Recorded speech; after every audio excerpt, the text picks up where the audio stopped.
Right. Let us continue with our discussion of spin 1. We are currently in the middle of dealing with the quantization of the free spin 1 field with a non-vanishing mass. This is the simpler case. The more complicated case will be the one where the mass is 0, like in the case of the photon. But currently we are still finishing the case with a non-vanishing mass. And there the main problem was the number of degrees of freedom, namely the vector field A mu carries 4 components.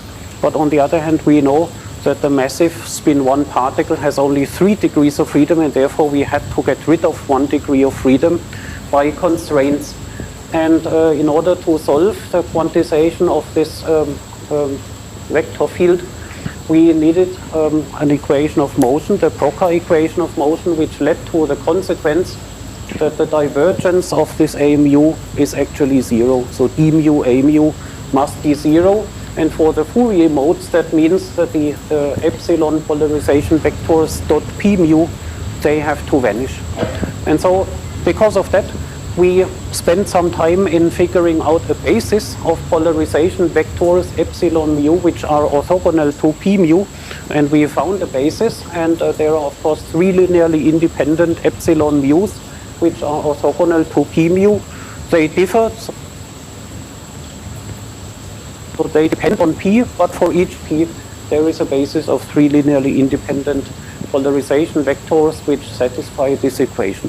And they then enter the quantum field operator A mu in this way. So we have epsilon mu's summed over lambda, and for each lambda there is a creation and annihilation operator, the usual Fourier exponential function. I suppressed here the arguments so that you see better the structure, but of course these objects here carry arguments. They depend on lambda and the momentum p. And so this clearly satisfies this divergence relation, d mu A mu equals 0, and it also satisfies the Klein-Gordon equation because of the dp tilde measure and the exponential functions. And together both equations, Klein-Gordon and the divergence relation, they are equivalent to the full Broca equation. So it satisfies the necessary equation of motion. And we see here clearly from the 3 different lambdas that somehow there is built in the number of 3 degrees of freedom for each momentum. There are 3 creation and annihilation operators. The basis polarization vectors epsilon mu that we found also satisfy some relationships. We have specially chosen the basis in a nice way so that the different epsilons are orthogonal to each other. So they satisfy such a relationship that the product of 2 epsilons for different lambdas is either 0 or 1, depending on whether the lambdas are equal or different. So we have now set up our quantum field operator, and so far this A mu satisfies the equation of motion, which is nice, but we are not yet completely done with our quantization, so we need a part 2 of this. And the main question now is, what about the commutation relations?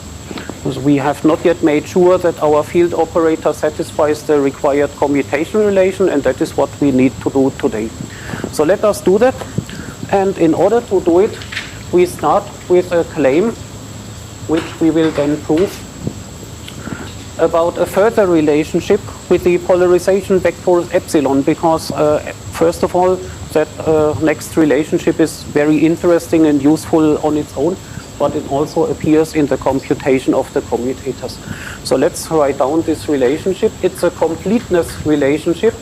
If you sum over all the lambdas from 1 to 3 and you do this, epsilon mu of p lambda, epsilon mu of p lambda. So you sum over the lambdas, but you have 2 open indices.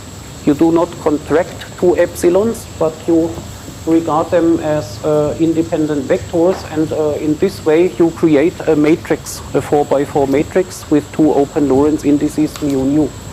And the question is, what is this matrix? It corresponds to a completeness relation, and the result is this metric tensor G mu nu minus plus P mu P nu divided by the mass square of our field. Okay, so this is a claim, and it's a completeness relation satisfied by those three basis vectors. And you see the nice thing about our basis is that on the right hand side from this completeness relation we have something covariant. So the covariant metric tensor appears and also our momentum appears. So the right hand side has a nice Lorentz transformation property, and therefore also the left hand side, because they are equal. So let's prove this relationship. And very often in proving such relationships, we had similar ones for the spinor, where we had u bar sum over s, right, p slash plus m. So these are all completeness relations, and the proof is often very simple. If you simply apply the left-hand side and the right-hand side onto some basis vectors, and if the left-hand side applied to all basis vectors gives the same as the right-hand side applied to all basis vectors, the matrices must be the same. And so we have four basis vectors in our four-dimensional Minkowski space, and let's just apply both sides of the equation onto all basis vectors and see what happens. Let us start with the left-hand side. Let me write it schematically as this: left-hand side mu nu applied onto a few basis vectors. So our four-dimensional Minkowski space is spanned by basis, and what basis can we choose? We can choose the basis consisting of the epsilons. So epsilon of p comma lambda. Let's do the contraction of the left-hand side with one specific epsilon nu with a specific p comma lambda argument. What's the result? Well, what is the result? This epsilon will be contracted with that epsilon here. Here the lambda is now a dummy index, and the contraction between this epsilon in the sum and that epsilon outside of the sum gives either 0 or 1, depending on whether the lambdas here are the same. So the sum collapses, and the only term that remains is the one where this lambda is the same as that lambda. This product gives 1. So what remains, minus 1, and what remains is simply the other vector. By the way, I'm sorry, this is a misprint here. This is a misprint. We had it, I think, correct in the last lecture. The product gives minus 1, which means, which corresponds to this g lambda lambda prime. So therefore we get here minus epsilon mu with the same argument p comma lambda. So, and that is true for lambda equal 1, 2, 3. So we have already computed the left-hand side applied onto three different basis vectors, and we know the result. What is a fourth basis vector? A fourth basis vector which augments the three epsilons to a full basis of the four-dimensional Minkowski space. We need a fourth basis vector. Yep. The momentum, yes, very good. The momentum, p mu. That is linearly independent of all the epsilons. We see it from the explicit construction of the matrix. The momentum is not linearly, it's no linear combination of the epsilons. Therefore, this is really a fourth linearly independent basis vector. And what is the result of the contraction? This p mu hits that epsilon mu summed over lambda. It is 0. So we know what the left-hand side does if we apply it to four different basis vectors. Let's do the same for the right-hand side. What is this? So we have this minus g mu nu times epsilon. That gives simply minus epsilon with upper index mu. So that is now easy to evaluate. Then we have p mu times epsilon mu. What gives that? 0. That is 0. So that's just the result. And you see, left-hand side and right-hand side give the same, minus epsilon mu. That is how it should be. Now the last, right-hand side mu nu onto p nu. What is that? So let's calculate. Minus g mu times p nu gives minus p mu. And here, p nu divided by m squared times p nu. What is that? Let's write it down. P mu, that is then times p squared divided by m squared, but p squared is equal to m squared, therefore that is just overall 0. And so that is the proof. We have 4 linearly independent basis vectors, and the left and right hand side are the same, so that's just left hand side equal right hand side applied on 4 linearly independent basis vectors. And so therefore these are 2 equal matrices. So that is a nice relationship, and you can memorize it. It's a covariant relationship fulfilled by the polarization vectors in our basis. There is a consequence which we will need in a few moments. The consequence is the following. So let's do the same sum over lambda from 1 to 3, and then a more complicated expression, P0 epsilon I epsilon j, of course always with the same arguments, minus epsilon 0 pi epsilon j, always with the same argument. What is this? So the combination is not motivated, but it will simply show up in the next calculation. Therefore, let's just work beforehand. So here we plug in our result. The first term gives from here minus P0 Gij, then plus minus plus P0 times Pi Pj divided by m squared. That is the first term, literally copied. From here you replace mu nu by ij and multiply by P0. So that's just the result. Then the second term. The second term, first epsilon 0 epsilon j. We plug in again the result. We replace mu nu by 0j. 0 means the 0 component, j means one of the spatial components. So what is the metric tensor between 0 and j? That is 0, because we assume that j cannot be 0. So the first term is 0, and the second term is then simply P0 Pi Pj divided by m squared. Pi comes from here, and epsilon j is replaced by Pj. And then you see that those 2 terms just drop out. They just drop out, and the result is minus P0 Gij. That is a very compact result for this long-winded expression, which will show up in the next calculation. Okay, having prepared ourselves, we can now come to the important claim of our commutation relation of the field operator. We need to satisfy the canonical commutation relations, and the claim is that they are satisfied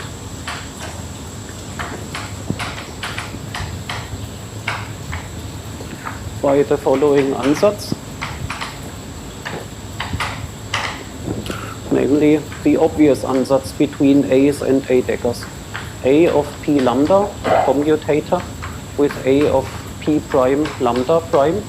That commutator should be 0, but A and A decker with the same arguments, that is not 0, but it's first of all Kronecker delta between lambda and lambda prime, and then the usual 2p0 times 2 pi cube times a 3-dimensional delta function of p minus p prime. That is the perfectly usual normalization. The only difference to the spin 0 case is the additional Kronecker delta lambda lambda prime, because the A's now have arguments corresponding to this lambda index, which runs from 1 to 3. So these are not surprising computational relations. On the contrary, they are the usual ones, but of course we need to show that even now in this much more complicated case, with constraints and where A0 is actually an auxiliary field and so on. Nevertheless, the commutation relations are satisfied. So let us actually spend a few moments to prove this. We have now done a lot of proofs like this, sometimes in the exercise, sometimes in the lecture. So let's once again do a little bit of that in the lecture. So we have equal time. This is always assumed in the commutation relations between field operators in canonical quantization. And a property between the epsilons is also that epsilon is equal to its complex conjugate. In our basis definition, the epsilons were real. They are real, and so that is what we can now use in our relationship. So at the top, I still have epsilon star. That's the general case, but actually in our basis, epsilon star and epsilon, they are the same. Then there is one commutation relation, ai of x and aj of y. Okay, let me ask you actually how you feel about this. I want to show you at least the commutator with pi, which is more difficult. But do you also want to see some details on that, or should you want? Okay, good. Then why not? Okay, so but it's the usual step that many of you have done already many times. But let's go through it once again. So we have this dp tilde measure from here. Another dp tilde prime measure from there. Then we have a sum over lambda from the left vector and a sum over lambda prime from the right vector. And now, after having done many such calculations, okay, you can ask me for something else, but I would now do it in a slightly abbreviated form. But you can ask me to fill in some details, because, you know, the point is you do not always want to write pages and pages with lots of arguments which drop out afterwards anyway. So let me show you the structure and maybe also show you how I would do it in my private life. So because we have already this abbreviated form of A where we skip the arguments, and then of course for the left vector we have here epsilon I, A, and then an exponential function with a minus argument. So that's all I would write, epsilon I, A, and e to the minus something, plus the complex conjugate, epsilon I star, doesn't matter, A dagger, and then e with plus in the exponent. And then of course you have to memorize what the arguments are. Here the arguments are p comma lambda, and in the exponent we have I times p times x. Then on the right we have epsilon j times a times e to the minus, and so on. But the arguments are now p prime and lambda prime. So I would just write here epsilon prime, a prime, and I memorize the arguments for the exponential. And then we have here also epsilon j prime, a prime dagger, e to the plus with some arguments. All right, and of course you clearly have to know that the arguments everywhere are different. Here the arguments are p prime, lambda prime. Here the arguments are p and lambda. And now the question is, what happens? What happens? So if we have the commutator, we have four terms. We have this term, commutator with that term here. That is 0, because a with a gives 0. So then we have a with a dagger. That does not give 0. That gives a delta function with the appropriate prefactor. So what is the result of the red commutator? We have a times a dagger with different arguments. So we get a delta, Kronecker delta between the lambdas. That cancels the sum over lambda prime, and lambda becomes equal to lambda prime. We have the usual prefactor and the three-dimensional delta function between p and p prime. That cancels the dp tilde prime integral, including the measure prefactors. So then p becomes p prime. So then a dagger and a, they are dealt with. Epsilon and the exponential function remains, but the arguments are the same. So we have one dp tilde and one sum over lambda, round bracket, and then we have epsilon I, epsilon j, and an exponential function. Let me now write it down, e to the I p times x minus y. And here the arguments are p comma lambda. All right? Then we have some other terms. This term gives something non-zero with that term. So here we have a dagger with a. That gives the negative of that. So it gives the negative, otherwise everything is the same. So we have minus because of the opposite order. And then we have epsilon I, epsilon j with argument p comma lambda and the exponent e to the plus ip times x minus y. That's all. So, and then we see that the epsilon I, epsilon j is summed over lambda. That gives something that we know. So it's a metric tensor or a bilinear expression in P. And so we can now make the two terms equal by doing this variable substitution, that P goes to minus P in one term.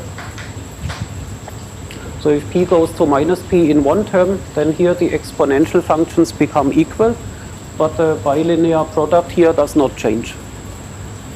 And therefore, the two terms become completely equal. So it becomes completely equal. So the result is 0.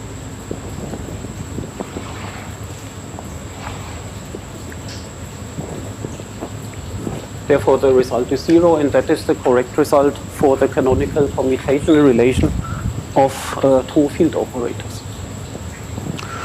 Then we can do the same with pi.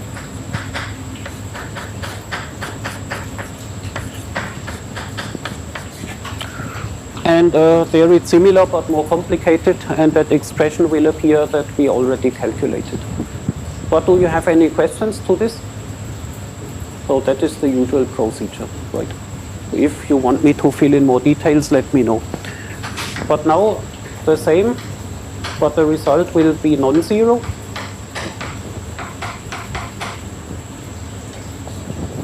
Okay, and here we have the same on the left. Epsilon I a e to the minus plus epsilon I a dagger e to the plus, comma. And now what do we have on the right? On the right, we need to know what pi is. What is pi? And here we have minus I times what we had over there. So minus I, this combination plus that is exactly the combination we had there. So the result is this minus P0 times Gij. So minus I times minus P0 Gij to be explicit. Then times the negative exponential. And here we have the same, only with the positive exponential. So plus I overall Gij e to the plus P0. And so we get the usual result, namely in our, let's write this down, the sum over lambda has been evaluated by going from here to here, and so we only have the P tilde integral. Then we have here P0 as a prefactor. The P0 cancels the 1 over P0 from the measure. Then 1/2 remains in the measure, but we have two identical terms. The sign in the exponent doesn't matter. The integral simply gives a delta function. This is the Fourier transformation of a delta function. So here 1/2 plus 1/2 overall give 1. And then we have the remaining prefactor I times metric Gij, I times Gij times the three-dimensional delta function of x minus y. And so that is exactly the correct desired result for the canonical commutation relation. And so we see here that it is fulfilled by our ansatz to have ordinary creation and annihilation commutation relations between the A's and A deckers. So this ansatz satisfies the desired commutation relation, so it's the correct ansatz. And therefore now we have completely solved the quantization of our theory. Let us just write down some final words and conclusions. So the last points are very simple. So we also have the following relation, namely the commutation relation between the Hamiltonian and a dagger of p comma lambda. This commutator gives p0 times a dagger of p comma lambda, which tells us that the creation operator creates a state of positive energy p0, which is again the expected and desired result. And the proof simply uses the Fourier ansatz, because we know what is this. And let me now sketch it. Let me sketch it because we have done things like this before. So this is equal to minus I times a dot for any component a dot I of x. Okay, so you know the Hamiltonian with the field gives minus I times the time derivative of the field. Now look at the Fourier decomposition of this. Then you have here some Fourier integral with A's and A daggers, and here you have some Fourier integral with A and A daggers, and the coefficient p0 because of the time derivative. And so if you read off the Fourier modes on the left and right hand side of the equation, you immediately get this.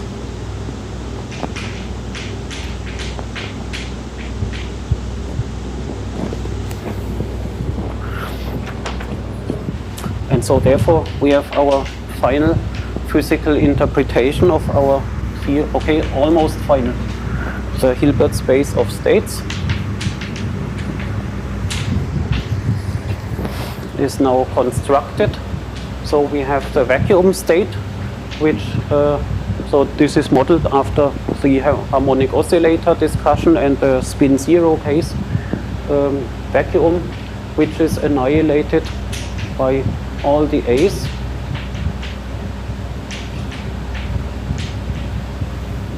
So we have a vacuum state, which is the state of lowest energy. Then we have one particle states labeled by p comma lambda, obtained by applying a dagger onto the vacuum.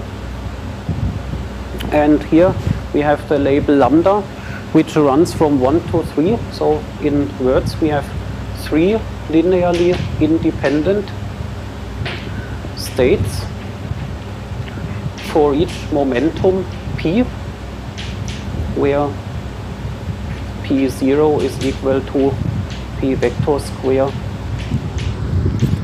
plus m square. So that tells us that we have 3 degrees of freedom. For each momentum there are 3 linearly independent states corresponding to some internal degree of freedom, probably to the spin. And the states have positive norm and positive energy.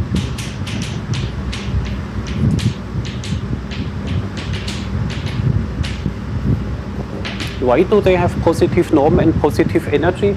Because of our harmonic oscillator discussion, where we had the 2 different cases, and these relations here, this one plus the previous one with A and A dagger commutators, they correspond to the normal case, where we have indeed positive norm and positive energy.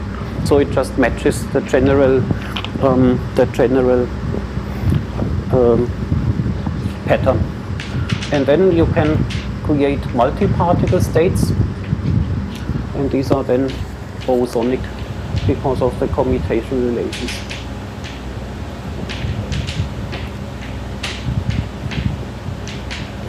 And all of those states constructed in this way form a basis of our Hilbert space of states.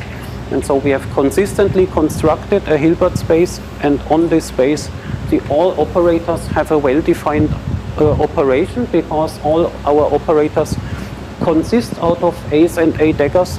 Therefore, since the basis states are constructed from A and A dagger, we know exactly how all the operators act on any basis state, and so we have the full construction of everything.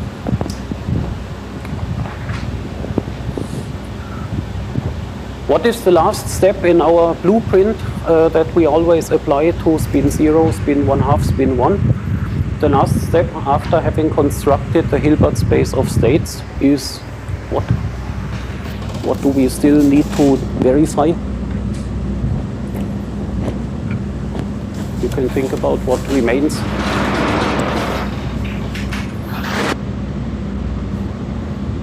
Any answers? What remains to do? You may have to check it. It's really spin 1. Right. We have to check that it's really spin 1. And how do we do that? We do it by constructing the Poincaré group generators. Not only Hamiltonian, but also momentum operator, angular momentum operator, even boost operators. And for the spin, we need to apply the angular momentum onto states at rest. That is the easiest way. And once we know the angular momentum at rest, we know what the spin is. And so that is what we want to do. But as a byproduct, we will construct, of course, all generators for all Lorentz transformations and translations. So that is P mu and J rho sigma. And for that we apply our Noether construction.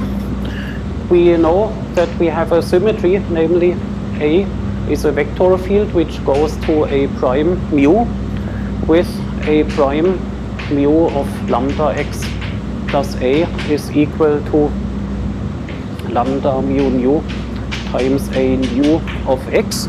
That is the classical invariance of the action. And so let us write this as an infinitesimal variation. A mu delta A mu of x is the difference between A and A prime at the same argument x. And so we need to evaluate A prime not at the shifted argument, but at the original argument x. And then on the right-hand side, we get a Taylor expansion in infinitesimal Fourier Lorentz transformations. And I think we have done this sufficiently many times, even in complete generality as an exercise. So let me just copy the result. When we say that this is actually omega given by omega and epsilon, we have epsilon alpha minus omega alpha beta times x beta times d alpha A mu. So we have to invent new names for Lorentz indices because now everything has different Lorentz indices. So let's use alpha and beta, and then plus omega mu beta times A beta. Okay. So that first line is the line that we always have. This just comes from the transformation of the argument, and this line always looks identically to this one. And the second line is the line which depends on the actual spin of the field. It comes from the external transformation, which is in this case lambda mu nu. In the spinor case, that second line was given by this S mu nu matrices, and here it's just the product omega mu beta times A beta, actually simpler. And the Lagrangian transforms as always. Delta L is simply given by this first line epsilon alpha minus omega alpha beta x beta d alpha acting on L. And then combining it, we get the conservation law. 0 is equal to d rho of the following: dl derivative with respect to d rho A mu times the variation delta A mu. So this is the first term from the Noether conserved quantity, and then minus the variation of the Lagrangian written as a total derivative, and that is here plus this object here plus epsilon rho times L plus omega rho beta x beta times L. Okay. So that is our conserved quantity according to the Noether theorem. So this is conserved when the equation of motion is valid. There appears the derivative of the Lagrangian with respect to this derivative d rho a mu. That appears in the field strength tensor. The Lagrangian contains the field strength tensor squared effectively times 1 over 4. So from the derivative, the 1 over 4 becomes 1/2, those field strength tensor squared. But the field strength tensor contains two terms, and the derivative with respect to one of them cancels another factor of 1/2, and so we get here from this overall equal to minus simply f rho mu with upper index rho mu. And then we have the explicit form. We can plug it in and we have a conserved quantity which depends on the infinitesimal parameters epsilon and omega.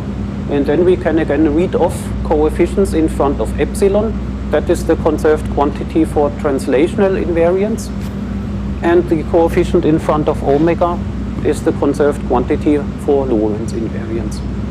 And then we have conserved quantities for which we can define momentum and Lorentz transformation operators. So let's do that. So the coefficient, maybe let's do it here. The coefficient in front of minus epsilon alpha, the coefficient in front of minus epsilon alpha, that will be called T rho alpha with upper index rho and alpha. And that is the conserved current for translational invariance in the direction alpha. So what is the coefficient? So we have here this minus f rho sigma times the variation of a mu coefficient of epsilon alpha.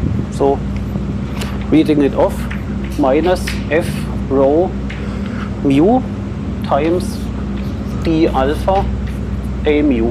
This d alpha a mu is the coefficient of delta alpha in front of minus epsilon. And then we have here indeed open indices rho alpha, and we have a contraction over mu. Then here there is an epsilon, the coefficient. If we write this as epsilon alpha, the coefficient is plus minus g rho alpha times the Lagrangian L. Take the coefficient in front of minus epsilon alpha. So there we have it, and this also has open indices g rho alpha, as it should be. Good. And then let us read off the coefficient in front of 1/2 omega alpha beta, which would give us the conserved quantity m rho alpha beta. This is a conserved current corresponding to Lorentz invariance with indices alpha beta, and the conserved current has an index rho corresponding to charge density and the current density. All right, coefficient in front of minus plus 1/2 omega. So within the A we have here this omega alpha beta and so on. So that will give, without going through all the details, as usual, x alpha t rho beta minus x beta t rho alpha. So in the normalization is such that we get this, and that takes into account this term and also a term from here, from the Lagrangian, and then there is one additional term which we don't get from here, and that is the second line from the delta a mu. This is the second line corresponding to the outer transformation of the field corresponding to the spin. This is in addition, and that gives here this simply omega times this derivative minus f rho sigma. So therefore we have minus f rho mu times g mu alpha a beta plus f rho mu g mu beta A alpha. So we need to bring that into a form where we have omega alpha beta instead of omega mu beta. And then so we see once again a term which corresponds essentially to orbital angular momentum and a term corresponding to the spin. Then the conserved charges corresponding to momentum here. The momentum, full momentum, is given by the space integral d3x over the density T0 alpha. So that is here P alpha. And so what is this? d3x. So if we have here f rho, so let's maybe copy it first, 0 mu d alpha a mu minus g 0 alpha times L.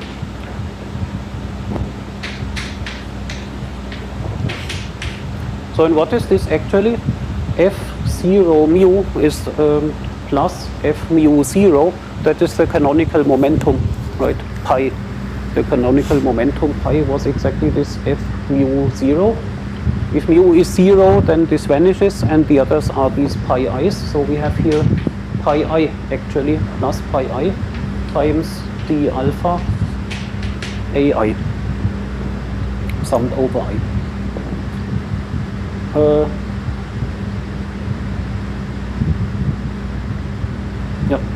Minus g0 alpha times the Lagrangian. So one question that you can always ask at this point is, if you have alpha equals 0, we have the energy that should correspond to the Hamiltonian obtained from the Legendre transformation. So does that correspond to Legendre transformation? Yes, it does. Pi times a dot. For alpha equals 0, we have here pi times a dot minus the Lagrangian. Fits perfectly. But for alpha non-zero, that term vanishes, and from here we have then a definition of our spatial momentum, the full momentum of our field. Then J alpha beta. These are the conserved quantities corresponding to angular momentum and Lorentz transformations in general. d3x of this m0 alpha beta. And so that is just d3x integral over, again, the same thing, x alpha times t0 beta minus x beta times t0 alpha. And then the additional term, so here that is from here, and now the additional term, let's write down the additional term corresponding to spin for rho equals 0. For rho equals 0, here our additional term becomes f0 mu, which is the momentum again, pi. So we can immediately write it maybe as pi I. So mu becomes I. And then we have here a metric tensor G I alpha A beta. So okay, and then this can be simplified to pi alpha A beta very simply, minus the opposite pi beta A alpha.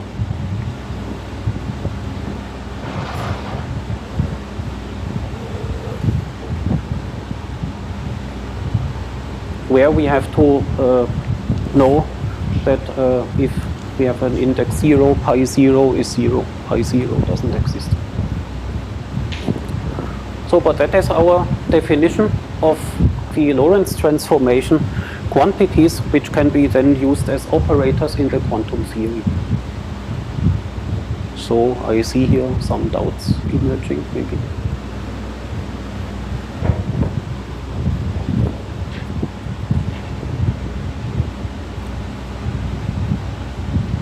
So anybody see some mistake? Or surprising? Yeah. Why is there one side in front? Where was it? We already wrote it somewhere. Here. F0 mu with minus is plus pi I. or plus pi mu. In general, pi is f, pi I is f I 0. And so that is where it comes from.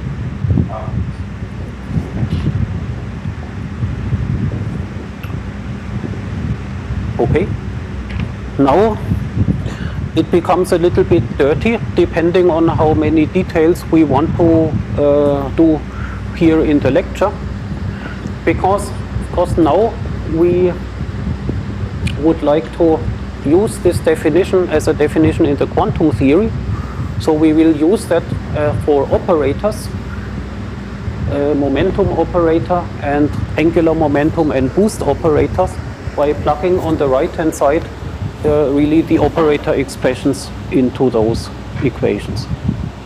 And then we have operators, and the question is, do those operators defined in this way satisfy the correct commutational relations for a representation of the Poincare group?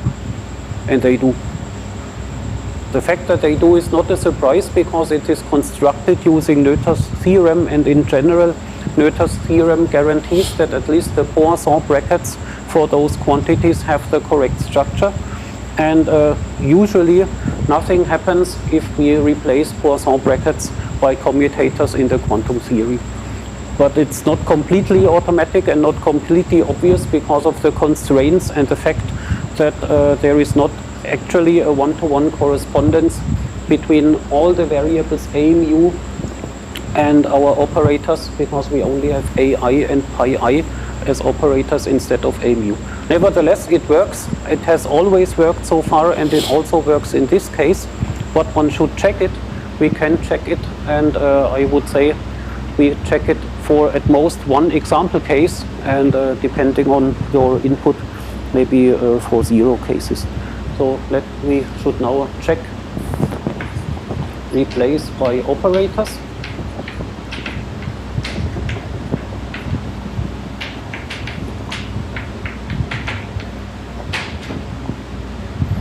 And check the commutation relations.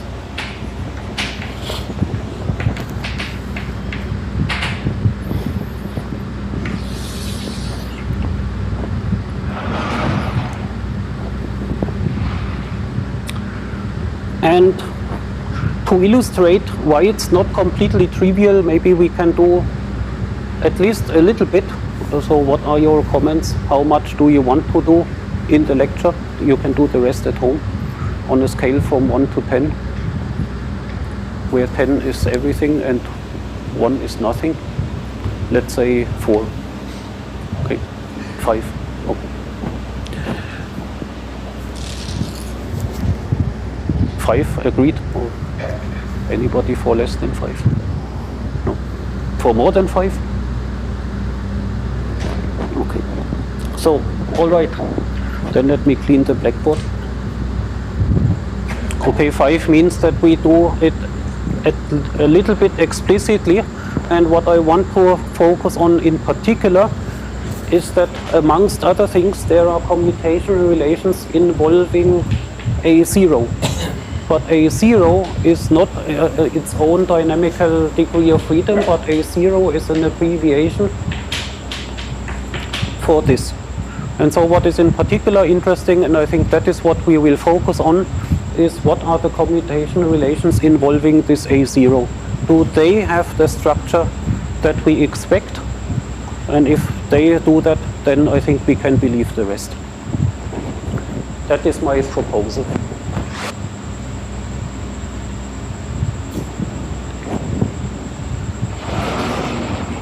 Good. So I would say the following. Let's interpret these equations here. So the first term here in this angular momentum and boost object clearly corresponds to orbital angular momentum and boost, and that thing here corresponds to spin or generalizations. That was always our kind of interpretation, and so let me give this a name, J alpha beta L, where L stands for orbital, and this is then Js alpha beta, where S stands for spin, and then we can evaluate the two independently to organize the calculation a little bit. And so I would propose to look at the following. هنا يعني أريد أن أعلق على شيء. نجد أن الأوربيتال تتعلق بالتي 0 ألفا، تي 0 ألفا، وهنا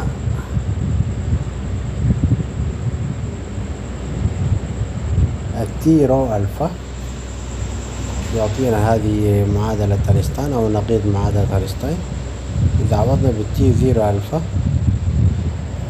زيرو طبعا تشارج density يساوي 0، وهذه تعطينا كأنما تعطينا معادلة موجات الجاذبية،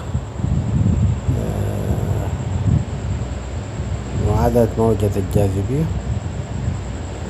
فتكون F 0 ميو وبارسل ألفا ل A I، لأنه density تساوي 0، charge density ناقص G ميو في الأجراج. انظر إلى كأنما هنا الأوربيتال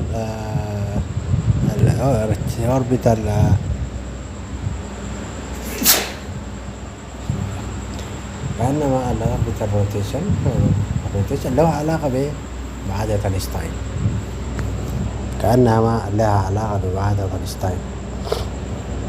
فقط عندما نعود إلى التارج density بزيرو، أو نعوض الكتلة بزيرو، فهي لها علاقة بمعادلة أينشتاين. وكأنما موجات الجاذبية تنتشر بدون، طبعا الموجات الجاذبية تنتشر بدون الانرجي تنسر. هذه الموجات الجاذبية تستمر في الانتشار، وكأنما الروتيشن يعمل على ذلك. لكن تعال هنا للسبين وضع مختلف. السبين ليس لديه هذه التي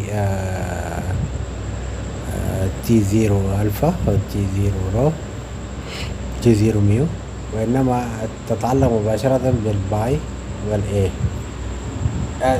بالمناسبة تي 0 أيضا لها باي، يعني هذا الإف عبارة عن باي، الإف عبارة عن باي، وهذه مشتقة الإيه. انظر هنا الباي مشتقة هنا ليست مشتقة الإيه، هنا الإيه كاملة، هي ليست مشتقة الإيه. وهذا هو الفرق بين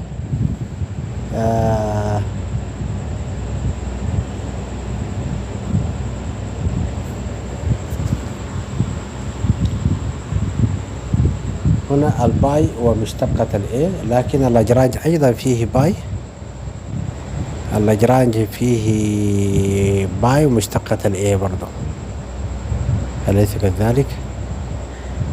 فيه مشتقة الاي ومشتقة الاي، ايضا باي ومشتقة الاي على ما اظن.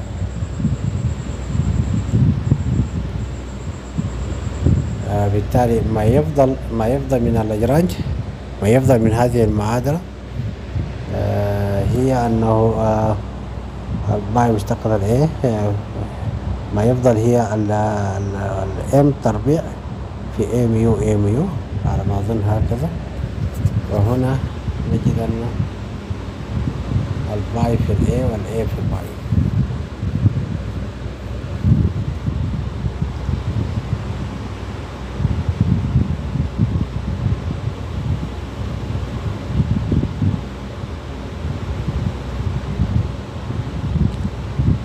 عموما أعتقد أن اللف المغزلي يتعلق بالمجال A، والروتيشن اللي هو الحركة الدورانية تتعلق بالمشتقة للA على ما أظن، تتعلق بمشتقة الA.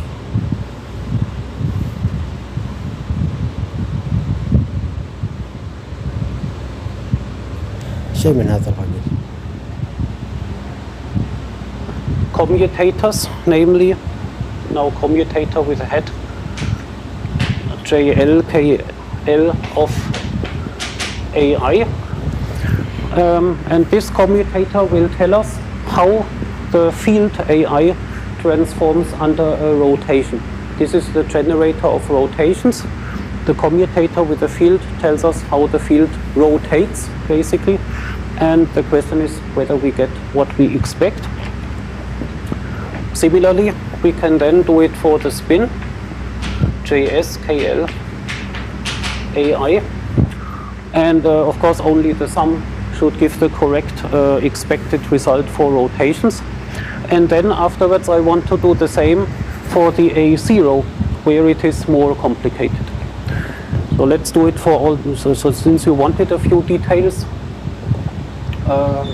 let's do first the simpler case, and as a contrast afterwards the more complicated case. So what is this commutator here? So this has an argument x, and so in the integral we have now d3x prime integral. And for simplicity, I really focus only on KL indices, where we know we have a rotation instead of a boost. And so that simplifies a few things, because we then know which commutators are zero and which are not. And the other case would of course be also interesting, but it would be a different calculation. So let's do that. And then we have here the commutator of this thing, x prime k t0 l minus x prime l t0 k.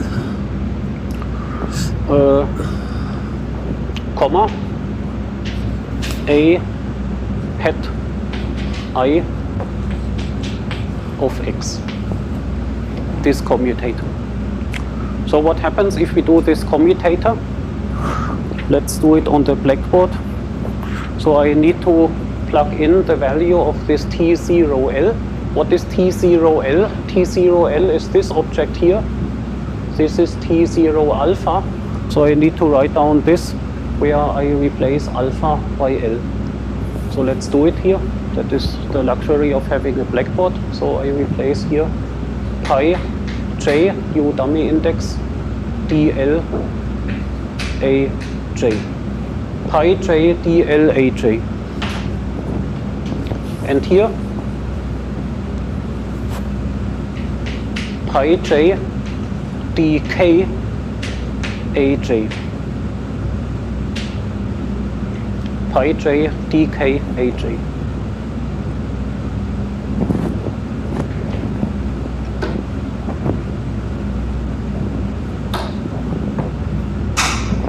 Then what's the next step? Commutator between A and a product of pi and A. Only the pi contributes in the commutator, because A with A commutes. A with pi gives I times a delta function between the arguments. Okay, so then we have it immediately. X is just a number, integration variable, so it's only what matters is the commutator between A and pi. Pi is on the left, so we get minus I times a delta function between the arguments. Therefore, what we get is just this expression here, where the pi is removed and the arguments are replaced by x without prime. So we get here times minus I times x without prime index k. Then the Lorentz index here becomes I. So we have dl ai, and here we have xl dk ai.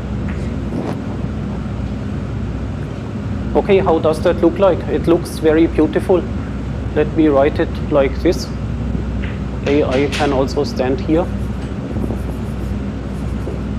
How does it now look like? Minus I times xk dl minus xl dk acting on I. That looks like a normal angular momentum operator for orbital angular momentum applied to our field.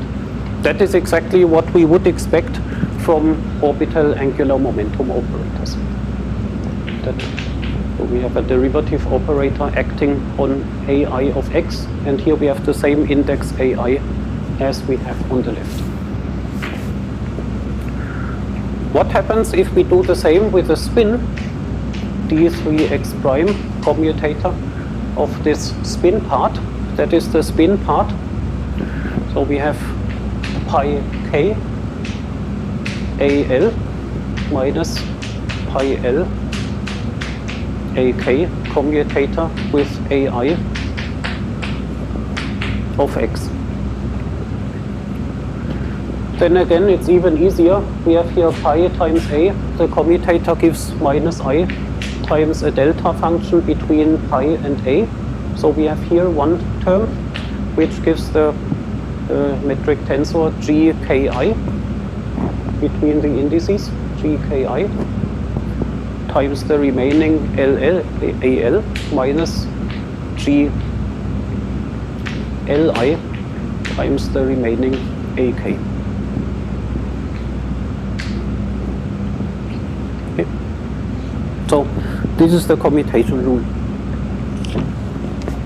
نعم، هذا ما شرحناه قبل قليل، أن اللف الأنجلر مومنتم تتعلق بالمشتقة، والإثبين لا يتعلق بالمشتقة. الإثبين يتعلق بالمجال ذات نفسه. الإثبين فيه جي اللي هو المترية، واللف والدوران ليس فيه جي.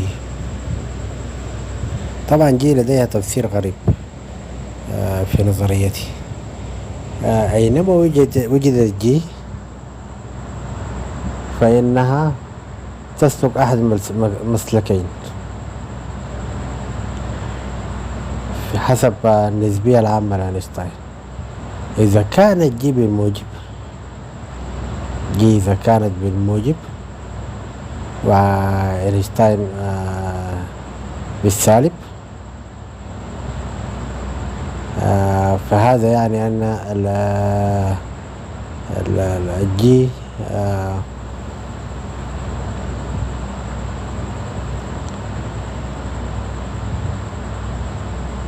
نعم، إذا كانت الجي تنتقل من الموجب إلى السالب، أي تنقص. جي إذا كانت تنقص فإن تأثير ريتش يزيد. تأثير ريتش يزيد، يعني جي تنتقل من الموجب إلى السالب فإن تأثير ريتش يزيد، وهذا يؤدي إلى زيادة الطاقة. إذا كانت العكس، جي تذهب من السالب إلى الموجب، فإن ذلك تجعل التأثير ريتش ينقص، وبالتالي يسيطر الفضاء ثنائي الأبعاد. لهذا نجد أن الإثبين فيه هذا الجي، فيه هذا الجي، ويعبر مباشرة عن الفضاء ثنائي الأبعاد، وكأنما الإثبين يعبر عن الفضاء ثنائي الأبعاد. أيضا لا يتعلق بالديريفيتيف، لا يتعلق بالديريفيتيف، لأن الديريفيتيف يعبر عن معدلات التغير في الفضاء. هنا الإثبين ربما يكون فضاء صغير جدا، لهذا لا يتعلق بالديريفيتيف. في حالة نتحدث عن اللف الروتيشن فهي لا تتعلق بالديريفيتيف، إنما تتعلق بالمجال ككل، بينما الروتيشن يتعلق بالديريفيتيف لأنه هو يختلف في معدلات تدفع الفضاء. لكن إذا دخلنا عميقا داخل الإثبين نجده مثل الروتيشن يتعلق بالديريفيتيف على ما أعتقد ذلك. فالإثبين خاصية بخواص الفضاء ثنائي الأبعاد وميكانيك الكم، لأنه فيها علامة فيها جي، وهذه جي كي اي جي ال اي. نوعين، في هناك نوعين من الجي، نوعين مختلفين من الجي، وعلاقتهما معاكسة، أحدهما موجب وأحدهما الثاني سالب، وبالتالي يعملان عكس بعضهم البعض. لازم في السبين.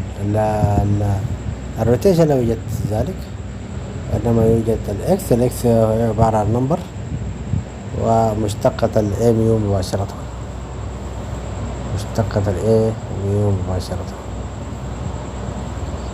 افترضنا إنه الإي نوت زيرو، بالتالي في الجيج فيكسن افترضنا أن الإي ميو مشتقة الإي ميو يساوي زيرو، اللي هو دي ميو إي ميو يساوي زيرو.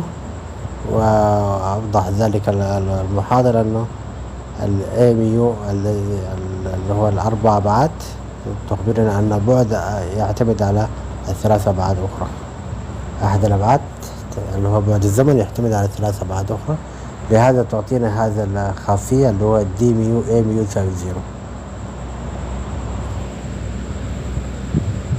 وهنا يكون واضحا أن الاشتقاق مختلف أيضا، دي ال ودي كي مختلف أيضا ليس واحدا. فلو كانت دي ال يمكن يكون يساوي زيرو، لكن اشتقاق مختلف دي ال ودي كي هم مختلفين على بعض.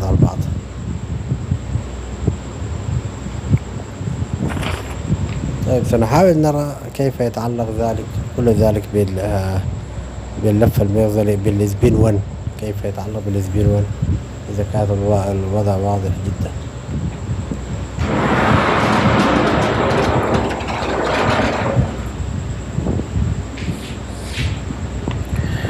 Like it is expected for spin, this spin operator does something to the indices of the field operator. So it changes the indices of the field operator, whereas angular momentum does not change the index, but it has to do something with the argument. Therefore, orbital angular momentum is a derivative operator which acts on the same field with the same index, whereas from the spin we get some combination of fields with different indices.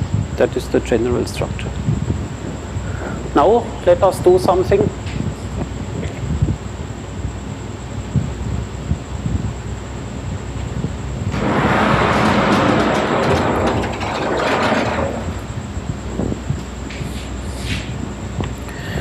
Like it is expected for spin, this spin operator does something to the indices of the field operator. So it changes the indices of the field operator, whereas angular momentum does not change the index, but it has to do something with the argument. Therefore, orbital angular momentum is a derivative operator which acts on the same field with the same index, whereas from the spin we get some combination of fields with different indices. That is the general structure. Now let us do something. Namely, we do the same with pi. Let's do it also with pi. What happens if we do it with pi? If we do it with pi instead of a, we get essentially the same thing. Let's just be quick. Imagine here the same calculation, but at this point we have pi instead of a. Then the same thing happens, namely you get a commutator only between a and pi, and what remains is the remaining pi. You can do partial integration so that the derivative operators act on pi. Then you get a minus sign, and the commutator is now a with pi gives plus I, and the minus sign from partial integration with the plus from the commutator again ends up with minus I, so we get exactly the same expression. Minus I times this acting on pi. xk dl minus xl dk acting on pi I. Same thing.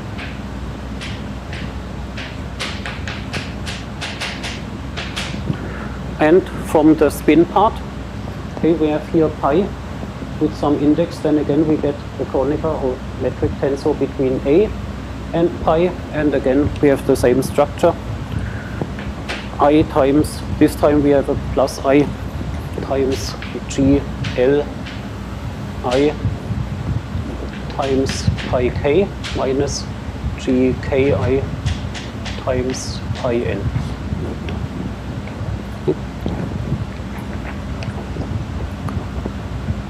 so.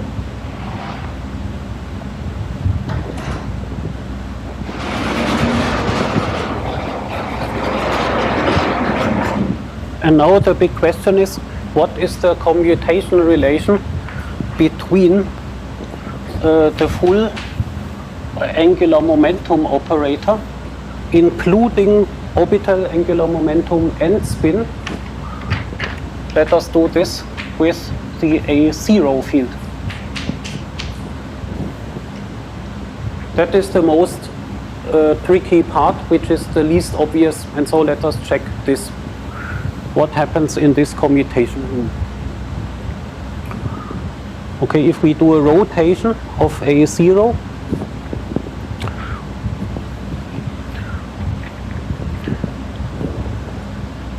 we actually do not expect to get anything from the external index, because this is a zero index, so it shouldn't really interfere with a rotation in space. Therefore the zero index should stay, but with the arguments we should get the usual thing. So let us see what happens. And we really need to plug in now our definition. A0 is an abbreviation for -1/m square times then the commutator KL L plus S with this d I pi I. Okay. So this is the commutator. And so a spatial derivative can be pulled out of the commutator. Remember, we always have equal time commutator, so it's not automatically easy to pull out a time derivative out of a commutator, but it's no problem to pull out a space derivative out of a commutator. So we have -1/m square times di of the whole expression. So now we pull out this, and then we simply write down the commutation relation between j and pi I. And so that is what we have in the bracket at the top. We just copy it. So we have -I times the first term, xk dl minus xl dk acting on pi I, plus I, then g li pi k minus gki pi l.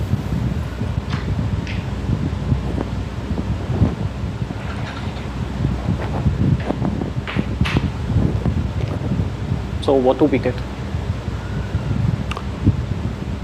What we get is something from evaluating the derivative. Let us evaluate the derivative with respect to di. What happens if we evaluate this derivative acting on the first term? This derivative now acts on this first term. There are two things that happen. Namely, what happens? We have a product rule.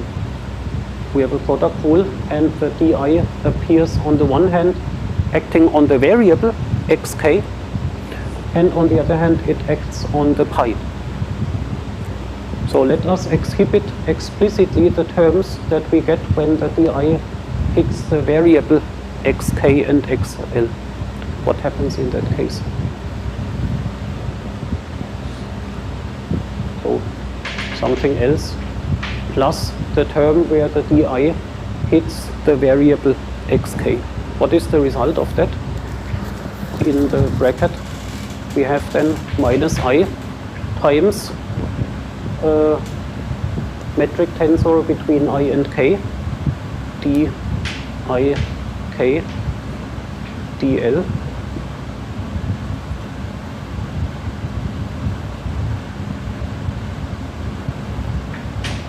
acting on pi I, and the other term plus I metric tensor between I and L times dk pi I. This is the term coming from this derivative acting directly on the variables. Okay, so we get these metric tensors between the indices ik and il. What is the next step when we look only at those terms? when we only look at those terms, then we have here now tik pi I. That gives dl times pi k plus I dk times pi l. Okay. Where do you see this term once again appearing on the blackboard? So this is now the result of applying this onto the variables. And I see here that this object actually also appears here. Namely, when we apply the derivative onto that term, what do we get here? We get di acting on that. So metric tensor, that just gives us a derivative dl acting on pi k. And that gives a derivative dk acting on pi l. That is exactly the negative of this. dl acting on pi k times minus I. Here dl acting on pi k with plus I. And so on. So we see that the derivative acting on the variable cancels the derivative acting on the second term. Therefore, the only term that remains is the one where the derivative acts directly on the pi I. Let me write only this down. Minus 1 over m squared times minus I xk dl minus xl dk. And now the derivative di acts only onto the pi I, and everything else has cancelled. Rest cancels. Okay. So that is the result, and now we see that we have something directly acting on our A0, so namely we have minus I xk dl minus xl dk acting on our field operator A0. Yep.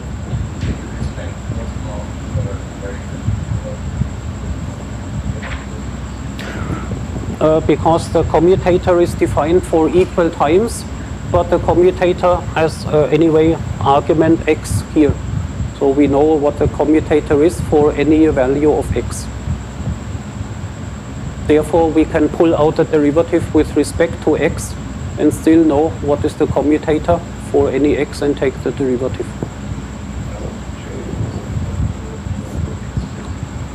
The j is x prime and it's an integral over x prime, and this is an entire block which has absolutely nothing to do with the x variable here. But so simply think of the derivative as a limit from two different x arguments, and so we know the commutator for any argument x as long as the time is staying fixed, and therefore we can pull it out or in. That doesn't matter. That is the reason. And so as we discussed briefly, so for the time it's not so simple because we know the commutators only if the two time arguments are equal, so you could not pull out a time derivative out of the commutator. Okay, and so that is actually the expected result for the field operator A0, and let me just summarize all of the results in the following form. So all of the results like this and similar ones with other indices that we do not check now have the following implication. Namely, if you look at the unitary representation of Poincaré on our space of fields, okay, so apply u dagger and u from the left and right onto our field operator.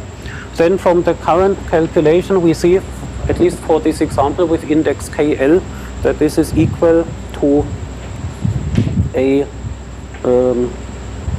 mu of x minus omega x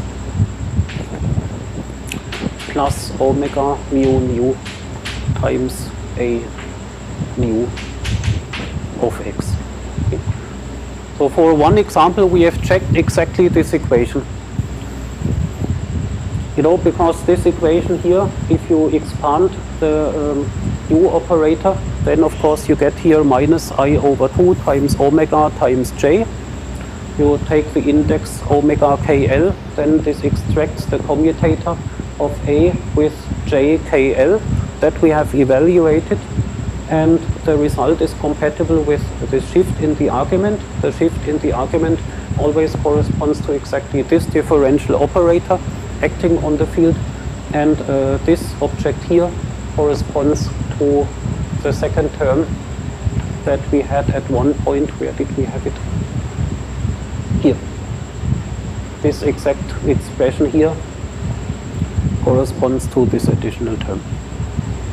So if you plug in omega KL, then this line is identical to all the commutators that we had before, but here it's in the form that we have. And so that and similar calculations proves that the commutation relations are the ones that we desire. And therefore, let me now really summarize the quantum properties that we have established.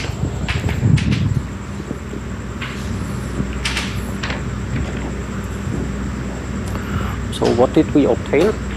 We have, in a brief form, the conclusions are basically the same as that we had for the scalar field. We have constructed operators P mu and J rho sigma, and from them we obtain a representation U of lambda and A in the usual form.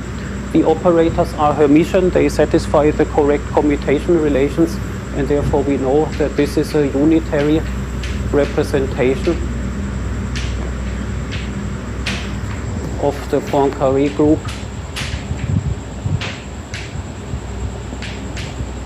on our Hilbert space of states.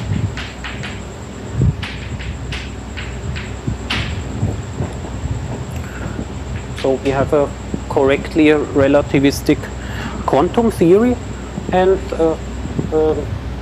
last equation in full form would be this: U dagger of lambda A times a field operator, and the simpler way is to write field operator at the shifted argument A hat mu at lambda x plus A, then U without dagger of lambda A. This gives lambda mu nu times A nu of x. This is the full finite form of the equation that I wrote down just here, and by example we have proved it. That means that A mu is a 4-vector field operator. An operator with this property is called a 4-vector field operator. From this, of course, we also get further commutation relations. As always, by reading off the Fourier modes from the same equation, we would get a commutation relation between J rho sigma with some A dagger of P comma lambda. I will not give you the result, but you will get some result. You can explicitly calculate it, and you can also calculate P mu with A dagger of P comma lambda. And this one is easy to specify, namely we get the eigenvalue. So this is P hat mu, capital P hat, and this is small p mu, the number at lambda p, which means that A dagger creates a particle with energy P0 and spatial momentum P vector as expected. And so from here you could determine what are the angular momenta of your particles. And let me just say what we get with our definition of lambdas and epsilons. We get the following. If you have J Z acting on a particle at rest, and you have lambda equal to 3, then this state is an eigenstate of the Jz operator with eigenvalue 0. So lambda equal 3 corresponds to Z spin equal to 0. And similarly for the others, Jx acting on a particle at rest with lambda equal 1, then this state is an eigenstate of Jx with eigenvalue 0, and similarly for Jy, if lambda is 2, we have an eigenstate of Jy with eigenvalue 0.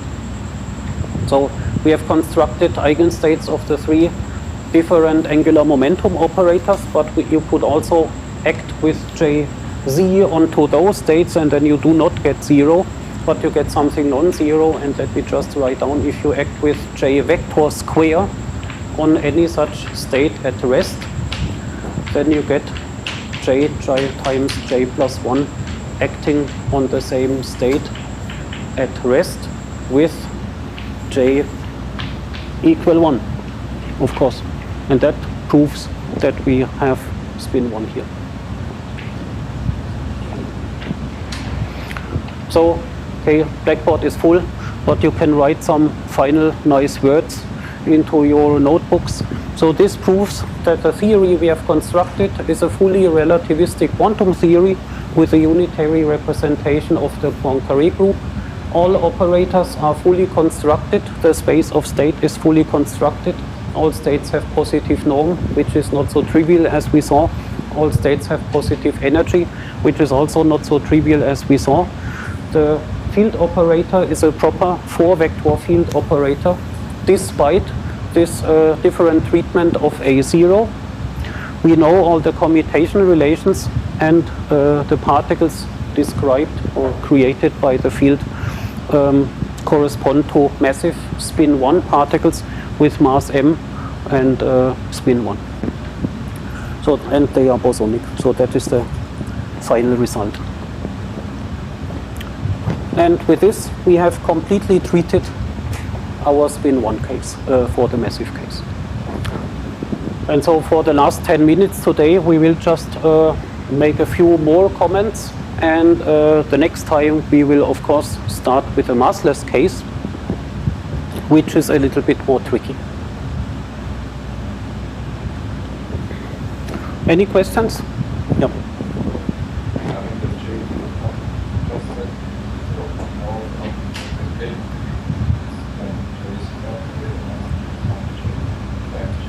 Mm-hmm.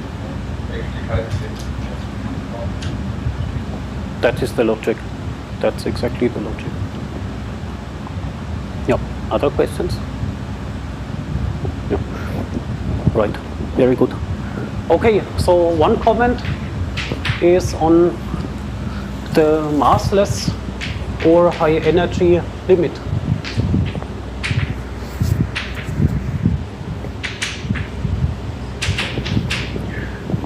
That, of course, leads then to the massless case, and we already alluded to it a little bit. So let me give you an explicit form of a massive momentum P mu. The momentum P mu is, of course, given by the energy, and then here you have, let's say, in generic terms, the magnitude of the momentum P times the direction. This is a unit vector E P in which the momentum is oriented.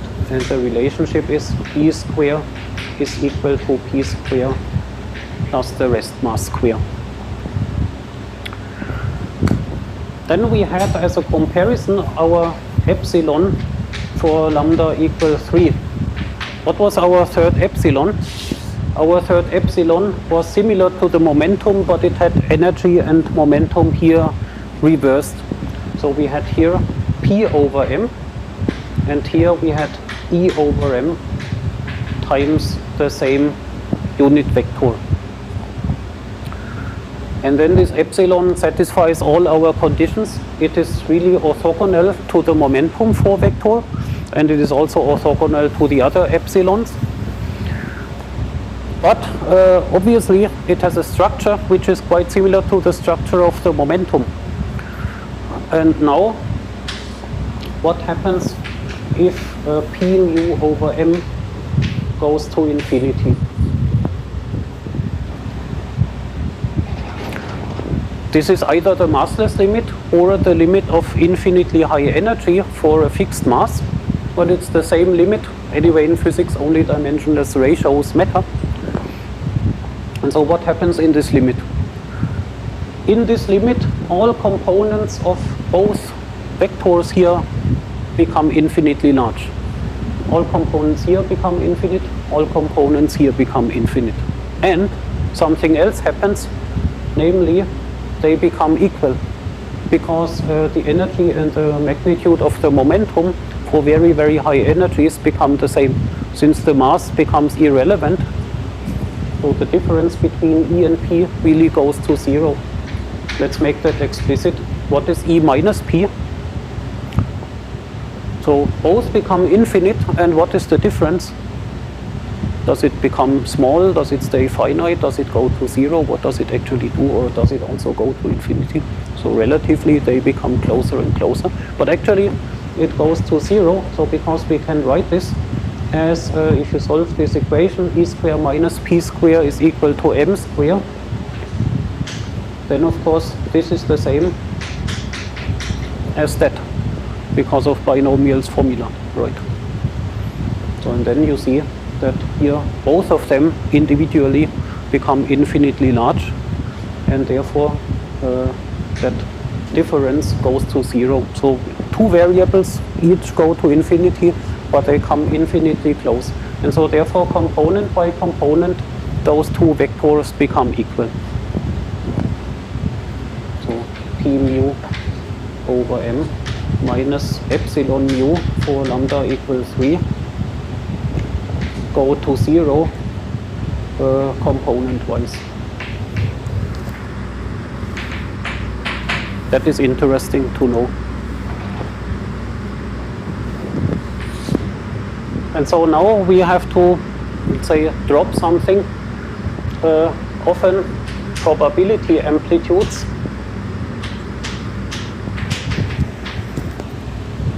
in quantum field theory have the following structure. You get something, some object mu with a Lorentz index times epsilon mu, a polarization vector. That is a typical structure. This here could come, for example, from Feynman diagrams.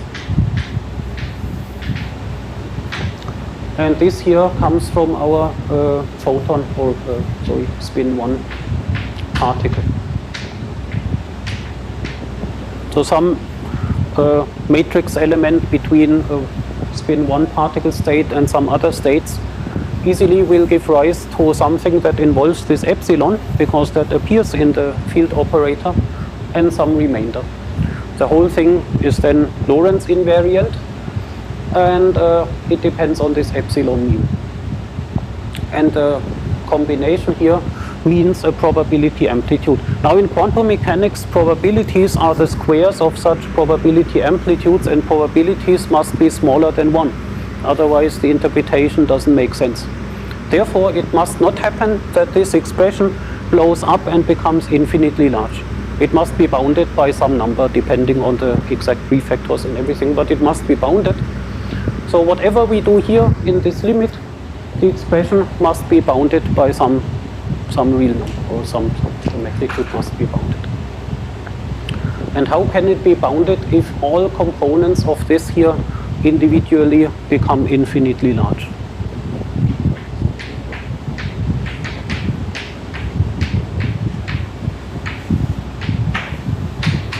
So probability must be smaller or equal than 1. And so how can it be bounded? The simplest way how it can be bounded is that you require that this mu times p mu is equal to 0. Because if that is true, then for infinitely high energies, the epsilon approaches the p mu, so the difference becomes smaller and smaller, and m times p gives 0, and therefore the terms which go to infinity within the epsilon, they do not contribute, and therefore only finite terms can contribute. And so this is the simplest way to guarantee that such a spin 1 theory with interactions does not lead to probabilities which are bigger than 1. And so this is a restriction on possible interactions.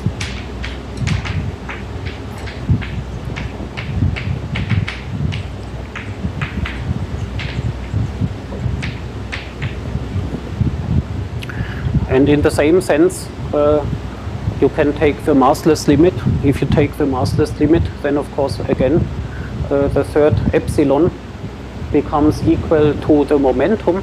And you know that in the massless case there are only 2 physical degrees of freedom, not 3. And so if you want a continuous massless limit, then the third degree of freedom should somehow not contribute. And that is exactly the same relationship, that the third degree of freedom decouples or does not contribute anymore if you take the massless limit. And so this is an interesting relationship, and indeed if we the next time look really at a properly massless case where the mass is exactly 0 from the beginning, then we will see similar relationships that this must be valid for a consistent theory of spin 1 with 0 mass. Okay, time is up. Very good. So thank you very much for your attention, and see you then on Thursday, not tomorrow.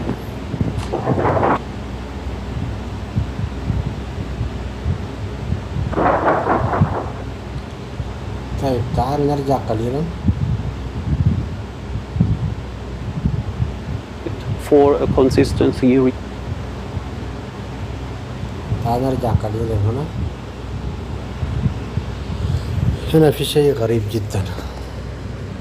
عند الافتراض انه البي ميو على الام يساوي ما لا نهاية، فإن الطاقة تقترب من البي، وبالتالي حاصل الطرح بين الطاقة الاي والبي يساوي 0. ونحن نعلم ان الاي هي مشتقة الزمان وبي هي مشتقة المكان، او مثلا اعتقد انه الاي تتعلق بالزمان والبي يتعلق بالمكان. ونحن نعلم أنه ما يتعلق بالزمان يختلف، أو ما يتعلق بالزمان ناقص ما يتعلق بالمكان لا يساوي 0. متى يكون المحاور قريبة من بعض؟ يعني محور الزمان ومحور المكان تكون قريبة من بعض متى؟ يعني متى تكون قريبة من بعض؟ إذا كانت الكتلة ضخمة، طيب، أو الطاقة ضخمة كما في هذه المعادلة. هذه المعادلة نجد أن التدريج المكاني على التدريج الزماني يقترب من بعض إذا كانت الكتلة ضخمة. ويمكن نعوض بدل الكتلة نعوض بالطاقة، ممكن نعوض بالشحنة، إنه ممكن نعوض بأي شيء. لكن في هذه المعادلة في هذا الموضوع نحن سنعوض مباشرة بالطاقة، لأنه هو ذكر أن البي ميو على ام ما يساوي ما لا نهاية. إذن بما أنه البي على ام يساوي ما لا نهاية، هذا يعني أن أحد الاثنين، إما الام صغيرة وهذا يجعل الجسيم لا يتفاعل مع الفضاء، ويؤكد ذلك هي الامبليتيود مضروبة في البي يساوي 0 إذا كانت الام صغيرة. إذا كانت الام صغيرة مثل النيوترينو، هذا يجعل أن الام مضروبة في البي يساوي 0، وكأنما الام طبعا تعتبر البروبابيليتي امبليتيود، بالتالي تعطينا أن التفاعلات التي تحصل عن طريق الكتلة تساوي 0، وهذا ما نراه في النيوترينو. ولكن النيوترينو سبين هاف ليس سبين 1، سنأتي على الفوتون بعد قليل. أو الحل الثاني هنا، الشيء الثاني هو أن البي ميو تصل ما لا نهاية، وفي هذه الحالة الفضاء ثنائي الأبعاد سيطبق آلية الدفاع النفسي، وأيضا سيوجد آلية وطريقة بحيث أنه يجعل الأمبليتيود يساوي زيرو، أو الأمبليتيود في البي يساوي زيرو. بالتالي أيضا يمنع الانتراكشنز، الماتر انتراكشنز. طيب هذا من ناحية الكتلة، لأنه ما يسبب تهديد للفضاء ثنائي الأبعاد هو الكتلة وليس الشحنة. طيب ماذا يتبقى بالنسبة للفوتون؟ النيوترينو متعادل فلا يتبقى شيء، أو كما ذكرنا في الفيديو السابق أن النيوترينو على أنتي نيوترينو قريبين جدا من بعضها البعض، بالتالي يفنيان بعضهم بعض من ناحية الشحنة ويقللان الكتلة، بالتالي يجعل النيوترينو هذا لا يتفاعل. أما الفوتون إذا جعلنا البي ما لا نهاية كمية التحرك، أو جعلنا الام الكتلة صغيرة جدا، ما يتبقى هنا هو الشحنة، لأن التفاعلات تتم عن طريق الكتلة أولا ثم الشحنة ثانيا، لأن الشحنة تأثيرها في الفضاء ثنائي الأبعاد أقل من تأثير الكتلة. طيب إذا تبقت الشحنة ماذا يحدث؟ ما يحدث هو أن الفوتون سيتفاعل بشحنته وليس بكتلته. يعني إذا جعلنا البي الام تؤول إلى الزيرو، فإن الفوتون والنيوترينو يكون متقاربات لبعض البعض، لكن النيوترينو لديه خاصية أخرى أنه يستطيع أن يلغي الشحنة، أما الفوتون لا يلغي الشحنة، وبالتالي الفوتون يتفاعل عن طريق الشحنة. هذا تفاعله عن طريق الشحنة يقلل الديجريز اوف فريدم، اللي هو الذي يجعل بدلا من 3 ديجريز اوف فريدم بالنسبة ل WZ، الفوتون يمكن أن يتفاعل ب 2 ديجريز اوف فريدم. طيب ما معنى 2 ديجريز اوف فريدم؟ يعني سيطرة أقوى للفضاء ثنائي الأبعاد، لأنه إذا كان لديك 3 درجات حرية تتفاعل بها ولديك 2 درجات حرية تتفاعل بها، هذا يعني أن الدرجتين الحرية أقل من 3 درجات، وبالتالي وكأنما الفضاء ثنائي الأبعاد سيطر أكثر على البيئة في حالة 2 درجتين الحريتين، وهذا ما يحصل الفوتون. فالفوتون يتفاعل فقط بالطاقة الكهرومغناطيسية، وهذه الطاقة الكهرومغناطيسية تتفاعل بالطاقة الكهرومغناطيسية لأن كتلته قريبة جدا من الزيرو، هي لا تساوي الزيرو، قريبة جدا من الزيرو. النيوترينو أيضا كتلته قريبة جدا من كتلة الفوتون، لكنه لا يتفاعل بالكتلة ولا يتفاعل بالطاقة الكهرومغناطيسية. لماذا؟ لأنه الكتلة تم إلغاؤها بالنيوترينو والأنتي نيوترينو، وهم متقاربات من بعضها البعض، مثل الكوارك والأنتي كوارك والكونفاينمنت والاسيمتوتيك فريدم. طيب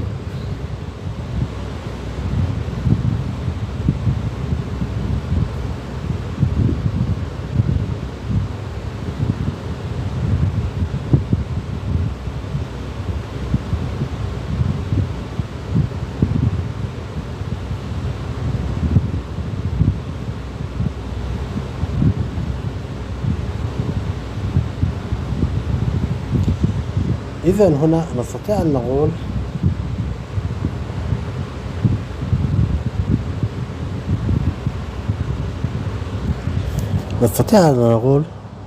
أن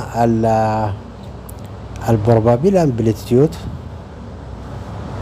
هي تتفق مع ماذا؟ هي معاكسة للفضاء ثنائي الأبعاد، وهذا واضح، هي معاكسة للفضاء ثنائي الأبعاد. زيادة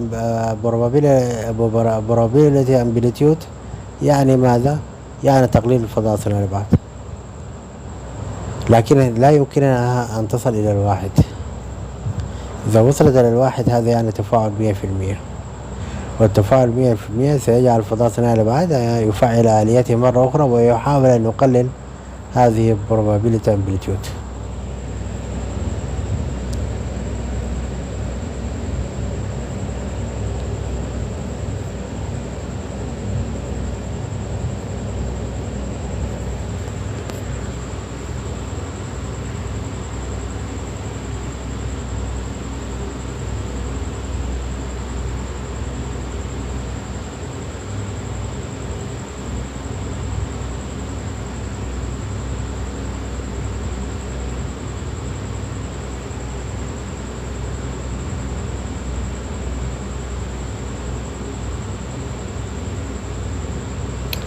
هنا أيضا نجد أن الإبسلون عندما البي على الإم تؤول إلى ما لا نهاية فإنها تساوي الإي، البي على إم تساوي الإي، وهذا يكافئ ماذا؟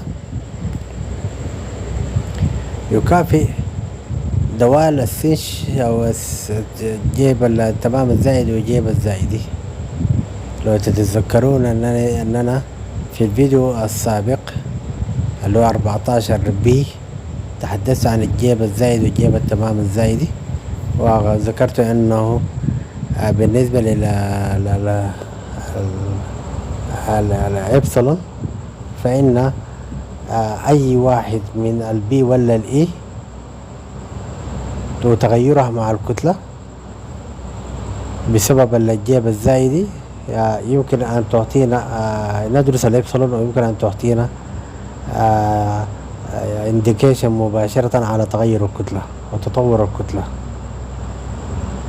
هنا يخبرنا طبعا هناك دوال السنش والكوش، والسنش والكوش عندما تكون الزاوية بين الشعاع الساقط أو الاستقطاب للشعاع الساقط والشعاع المنعكس أو الفرق بين الأشعة المنعكسة في أماكن مختلفة، هذا الفرق يعطينا ماذا؟ إذا كان زاوية كبيرة هذا يعطينا أن الإي ستساوي البي،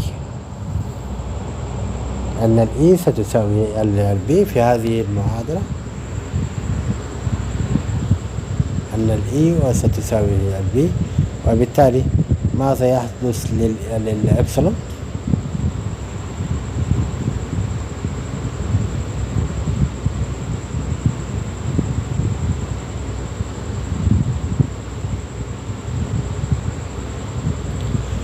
يكون الإبسلون ضخم جدا، وبالتالي نجد أن البي على الإم ناقص الإبسلون يؤول إلى الزيرو. مع هذا يعني الإبسلون عبارة عن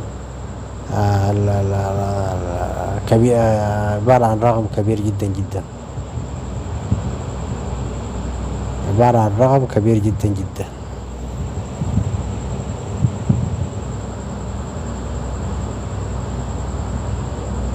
طيب ماذا يعني هذا؟ ماذا يعني أن الإبسلون كبير؟ أن الاستقطاب واضحا جليا مثلا يعني، أو أن الزاوية بين الاستقطاب تكون قليلة جدا؟ ماذا يعني هذا؟ سنعرف ذلك عن طريق دراسة الضوء اللي هي المحاضرة القادمة. سندرس الضوء والاستقطاب والنوعين من الاستقطاب في الضوء، لكن علينا أن نعرف أنه في حالة أنه الضوء ماذا يحدث للإبسلون؟ نحن نعلم أن الإبسلون للضوء معروفة، يعني استقطاب الإبسلون استقطاب الضوء معروف، إما استقطاب عمودي أو استقطاب أفقي. طيب في حالة أنه